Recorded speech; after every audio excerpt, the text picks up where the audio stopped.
आइए दोस्तों, आज के न्यूज़पेपर के इम्पोर्टेंट न्यूज़ को एक बार हाईलाइट देख लेते हैं। शुरुआत करने से पहले आपसे पूछूंगा कि रशिया यूक्रेन वॉर में आपको कुछ आइडिया है कि कितनी अदर कंट्रीज़ के भी सोल्जर्स पार्टिसिपेट कर रहे हैं। आज के न्यूज़पेपर में आपको इसकी कुछ जानकारी मिल जाएगी। हो सकता है जीके में क्वेश्चन पूछा जा सकता है। पहला है आपका ये सुप्रीम कोर्ट रिलेटेड आर्टिकल है जो कि मध्य प्रदेश के संदर्भ में है। इसको आप पढ़ लीजिएगा, इससे आपको कस्टोडियल डेथ के बारे में जानकारी मिलेगी। ले में जो अनरेस्ट हो रहा है उसके ऊपर में आर्टिकल है। ये दोनों आर्टिकल फर्स्ट पेज में आप डेफिनेटली पढ़िएगा। ले में जो अनरेस्ट हो रहा है कि ले के जो लोकल पॉपुलेशन है वो डिमांड करे स्टेट वुड का, और आपका जो स्टेट गवर्नमेंट जॉब्स होते हैं उसमें लोकल का रिजर्वेशन को रिलेटेड, उसके रिलेशन में ये प्रोटेस्ट हो रहा है। तो ये दोनों आर्टिकल इंपॉर्टेंट है, आप ये पढ़ सकते हैं। उसके बाद आप एडिटोरियल में आ जाइए। एडिटोरियल में एक इंटरेस्टिंग आर्टिकल है जो कि एक है आपका 8 states with international border this. तो इसमें ये समझाने की कोशिश की गई है कि हमें ग्रोथ के लिए नॉर्थ ईस्ट वाला जो एरिया है उसको एक्सप्लोर करना चाहिए, क्योंकि उधर से काफ़ी सारे इंटरनेशनल बॉर्डर टच होते हैं और उसका एक्सपोर्ट में परसेंटेज केवल 0.13% है। और जो आज की डेट में हमारा इंडिया का जो जो एक्सपोर्ट है या जो स्टेट पे ज़्यादा डिपेंडेंसी है वो गुजरात, महाराष्ट्र, तमिलनाडु और कर्नाटका को लेकर है, जहाँ से 70% गुड्स का एक्सपोर्ट होता है। तो इसलिए यदि हम इसको थोड़ा सा डाइवर्सिफाई करना चाहें कि एक जो अभी जो यूएस के साथ हमारा डिस्टर्बेंस हो रहा है, तो यदि हम उस डिस्टर्बेंस को लेके अपना ज़्यादा नॉर्थ ईस्ट की तरफ में यदि फोकस बढ़ाएं तो हो सकता है ये वाला प्रॉब्लम हम सॉल्व करने में थोड़ी आसानी हो। उसके बाद लद्दाख के रिलेटेड आर्टिकल था जो कि आपको फर्स्ट पेज में भी पढ़ने को मिल रहा था। सऊदी और पाकिस्तान का जो डील हुआ है तो इंडिया को कैसे अपनी स्ट्रैटेजिक प्लानिंग करनी चाहिए फ्यूचर के, उसके लिए रिलेटेड ये आर्टिकल है। उसके बाद जो लेफ्ट साइड में आर्टिकल है ट्रम्प साहब का, जो है बिल्कुल भी इन्वायरमेंटल रिलेटेड किसी भी चीज़ पे कोई विश्वास नहीं है। आप ये देखिए उनका काफ़ी सारा जो कॉल होता है वो इन्वायरमेंट के अगेंस्ट लिया जाता है, तो दैट्स नॉट गुड साइन। उसके बाद आप ये पढ़ सकते हैं, is the American dream dead for Indians. तो H1 वीज़ा पे जो फीस लगाई है उसके ऊपर में आर्टिकल है, ये आप पढ़ सकते हैं। उसके बाद में ये एक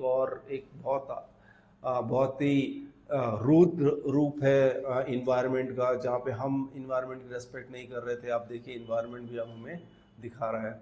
ये कैलकाटा का फ्लडेड एरिया है, आप जो देख सकते हैं। उसके बाद में आप ये आर्टिकल आप ज़रूर पढ़िएगा। इसमें आपके जो थ्री इडियट के रैंच जो हैं वो जो ओरिजिनल रैंच जो है उनकी फ़ोटो है यहाँ पे। उनके उनके पास में जो FCRA का लाइसेंस था वो रद्द हो गया, जिससे इस लाइसेंस के थ्रू में क्या होता है कि आप फॉरेन फंड्स रिसीव कर सकते हैं अपने NGO के लिए। तो अब वो लाइसेंस रद्द कर दिया गया है। तो अब गवर्नमेंट मशीनरीज जो हैं बहुत ज़्यादा इनके अगेंस्ट हो गई हैं, तो आई थिंक फ्यूचर में वो काम करने में काफ़ी डिफिकल्टी आएगी। उसके बाद हमारे हिंदुस्तान एरोनॉटिकल लिमिटेड को एक बहुत बड़ा प्रोजेक्ट मिला है डिफेंस के थ्रू, 62,000 अप्रॉक्सीमेटली करोड़ का, जिसमें 97 लाइट LCA प्रोवाइड किए जाएंगे। तो ये इंपॉर्टेंट डेवलपमेंट है। एग्जामिनेशन में आपसे पूछा जा सकता है LCA के प्रोडक्शन HAL करता है। बहुत सारे स्टूडेंट कंफ्यूज आते हैं HAL, DRDO ये सब क्या क्या होता है।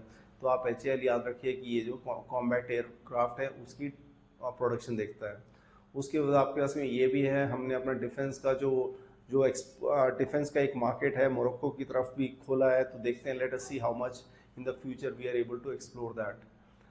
उसके बाद सेकंड पेज में आपके पास में कुछ भी नहीं था जो कि आपको न्यूज़ में पढ़ना चाहिए, इसलिए आप इसे मिस कर सकते हैं। उसके बाद में ये था आपके पास में bring back the tribals flat with the मायोस्ट NCST। सुप्रीम कोर्ट ने कहा है कि जो जो अपना एरिया छोड़ के चले गए उनको आप प्लीज़ रिप्लेस कीजिए by giving them some better amenities. इसको लेके है। उसके बाद में आपका DRDO conducts the rail based launch of Agni prime missile. ये भी एक इंपॉर्टेंट आर्टिकल है जो आप पढ़ लीजिए, एग्जामिनेशन में आता है। ये तीनों आर्टिकल बहुत बहुत इंपॉर्टेंट है। ब्रिक्स का जो है India Russia discuss BRICS green exchange plan, तो ये इंपॉर्टेंट है। दिल्ली कोर्ट ने जो जर्नलिस्ट के ऊपर में लगाया था कि आप ये आर्टिकल पब्लिश नहीं कर सकते, वो हट गया है, तो ये है। और उसके बाद में ये काफ़ी सैड न्यूज़ है। एक पेरेंट को मैं देख रहा हूँ जो एयर इंडिया का प्लेन क्रैश हुआ था गुजरात में, तो उसके रिलेटेड जो है रिपोर्ट आई है, तो उसमें इनडायरेक्टली जो है वो पायलट को एक्यूज़ किया गया। तो मतलब ये बहुत सैड चीज़ है, क्योंकि हमें नहीं पता एक्चुअली उस कॉकपिट में क्या हुआ था। इस पेरेंट को मैं देख के उनका दर्द समझ सकता हूँ कि किसी भी बच्चे के अपने बेटे को ऐसा ऐसा एक रिपोर्ट में देख के उन्हें कैसा लगेगा। उसके बाद आप देखेंगे कि ये वाला जो बिजनेस न्यूज़ में आपके केवल ये आर्टिकल पढ़ लीजिए, RBI makes authentication tougher for the digital transaction. आजकल क्या हो जाए, डिजिटल फ्रॉड काफ़ी बढ़ गया है, तो उसको लेके आरबीआई थोड़ा सा प्लानिंग कर रहा है कि इसको कैसे बेटर किया जाए, आपके सिक्योरिटी चेक्स को कैसे बेटर किया जाए। फॉरेन न्यूज़ में आप आ जाइए, फॉरेन न्यूज़ में आपको देखिएगा ये सारे न्यूज़ जो हैं आप पढ़ सकते हैं। उसके बाद इसमें जो है पैलेस्टाइन ने अपना पक्ष रखा है यूनाइटेड नेशन जनरल असेंबली में। उसके बाद फ्रांस के जो प्रीवियस प्रेसिडेंट हैं उनको 5 ईयर का सेंटेंस हो गया है by funding some of the उन्होंने कुछ लीबिया के डिक्टेटर को फंडिंग की थी उनके इलेक्शन के लिए, तो उसको रिलेटेड में ये।